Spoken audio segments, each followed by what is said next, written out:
Steps పైకి వెళ్తే గుడి వచ్చేస్తుంది. రూట్ తెలుసుకొని మరి వెళ్ళండి. బైక్స్ ఉంటే ఓకే, కానీ మళ్ళీ నడుచుకొని వెళ్తే ఇంకా అంతే, ఇంకా కాళ్ళు చచ్చిపోతాయి. సో ఇంకొంచెం ముందుకెళ్తే గుడి వచ్చేస్తుంది. ఎంత కంగారు పడే అవసరం లేదు. కాకపోతే ఎక్కువ మంది వెళ్ళండి. వెళ్తే మాత్రం అక్కడ చూసుకొని వెళ్ళాలి, ఎవ్వరూ లేరు కదా, అందుకని మంచిగా అందరూ ఎక్కువ మంది వెళ్తే మంచిది. కొంచెం జాగ్రత్తగా కూడా ఉండాలి. అక్కడ గుడికి వచ్చేసాము. విగ్రహాలు మాత్రం చాలా పాతవండి. కొత్తవి అయితే ఉన్నాయి, పాతవి విరిగిపోయాయి.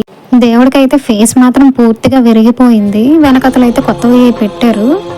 కొత్తవి బాగున్నాయి, పాతవి ఇది చూసారా, ఇది కొత్తది, కిందదేమో పాతది.